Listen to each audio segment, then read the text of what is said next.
किसी ने बड़े कमाल की बात कही है कि हर चीज का ज्ञान नहीं मिलता मोबाइल के साथ, कुछ देर तो बैठा करो अपने परिवार के साथ। मैं हूं आरजे कार्तिक। एक बड़ी छोटी सी कहानी दोस्तों आपको सुनाता हूं। ये कहानी है अंजलि मैम की, जो प्राइमरी स्कूल में इंग्लिश की टीचर थी। और एक दिन वो अपनी क्लास में थी और उन्होंने क्लास में सारे स्टूडेंट्स को एक सरप्राइज टेस्ट दिया। उन्होंने कहा कि आपको एक टॉपिक पर जो है ऐसे लिखना है, कुछ लाइन्स लिखनी है। और टॉपिक था माई विश, मेरी ख्वाहिश, कि मैं क्या चाहता हूँ। तो सारे बच्चों ने अपना अपना जवाब जो था आंसर शीट में लिख दिया। मैम को कॉपीज सबमिट कर दी। मैम घर आ गई। घर आकर के कॉपीज चेक कर रही थी और उनके हस्बैंड जो थे वो मोबाइल में लगे हुए थे, गेम खेल रहे थे, सोशल मीडिया चला रहे थे, बिजी थे। उनको पता भी नहीं था कि उनकी वाइफ जो है कॉपी चेक कर रही है, पास में बैठी हुई है। सब अपने अपने काम में व्यस्त थे घर में।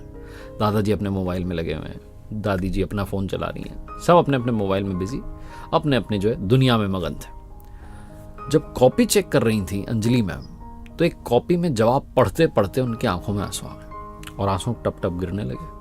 हस्बैंड का एकदम से ध्यान गया कि तुम रो क्यों रही हो अंजलि? वो पूछने लगे। मैम ने कहा कि इसमें जवाब भी कुछ ऐसा लिखा है। तो हस्बैंड ने पूछा ऐसा क्या लिखा है कि तुम्हें रोना आ रहा है, और क्या टॉपिक था जिस पर इतना तुम परेशान हो गई हो? कोई इमोशनल बात थी? अंजलि मैम ने कहा नहीं, टॉपिक तो बहुत आसान था। मैंने बच्चों से कहा कि आज माई विश, मेरी ख्वाहिश पर कुछ लिख करके बताइए। और एक बच्चे ने कुछ ऐसा लिख दिया है जो पढ़कर के मेरी आंखें नम हो गई हैं। मुझे समझ नहीं आ रहा है क्या करूं। हस्बैंड ने पूछा नहीं क्या लिखा है?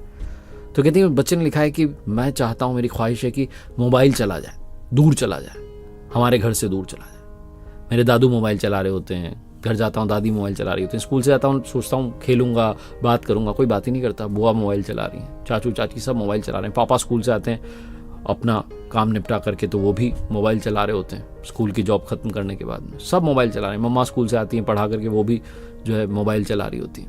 मुझसे कोई बात ही नहीं करता। और फिर नीचे बच्चे ने लिखा कि अगर आपको जादू आता हो तो मुझे जादू सिखा दो, क्योंकि अगर मोबाइल दूर नहीं जा सकता तो मैं वो मोबाइल बनना चाहता हूँ।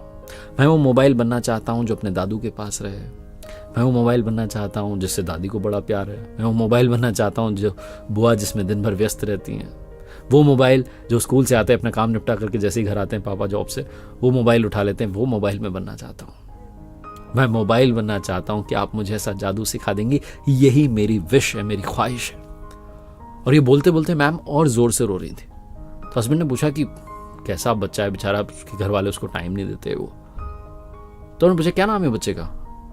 अंजलि मैम और रोने लगी, कहने लगी अपने गोलू ने लिखा है, अपना बेटा मनीष जो मेरी ही क्लास में मेरा स्टूडेंट भी है, और वो ये लिख रहा है कि उसे घर में कोई टाइम नहीं देता हूँ, मोबाइल बनना चाहता है। हम इतने बिजी हो गए कि अपने ही बच्चे को टाइम नहीं दे पा रहे हैं, वो चाहता है कि मोबाइल बन जाऊं। ये कहानी उन मैम की, उनके बच्चे की नहीं है, कहानी हम सबकी है। हम में से ज्यादातर लोग सिर्फ मोबाइल के साथ चिपक गए हैं। ये मोबाइल आया था ताकि हम कनेक्ट हो पाएं, लेकिन इस कनेक्शन में हम अपने ही लोगों से डिस्कनेक्ट हो गए। घर में आज एक दूसरे से बात करने के लिए लोगों के पास में टाइम नहीं है। जरा सोचिएगा, ये कहानी सोचने पर मजबूर करती है। परिवार के लिए समय निकालिए, क्योंकि मैं पहले भी कह चुका हूं और फिर से कहता हूं कि दुनिया के लिए आप सिर्फ एक इंसान हैं, लेकिन अपने परिवार के लिए आप पूरी दुनिया है। एक बार फिर से कहूंगा, कर दिखाओ कुछ ऐसा कि दुनिया करना चाहे आपके जैसा।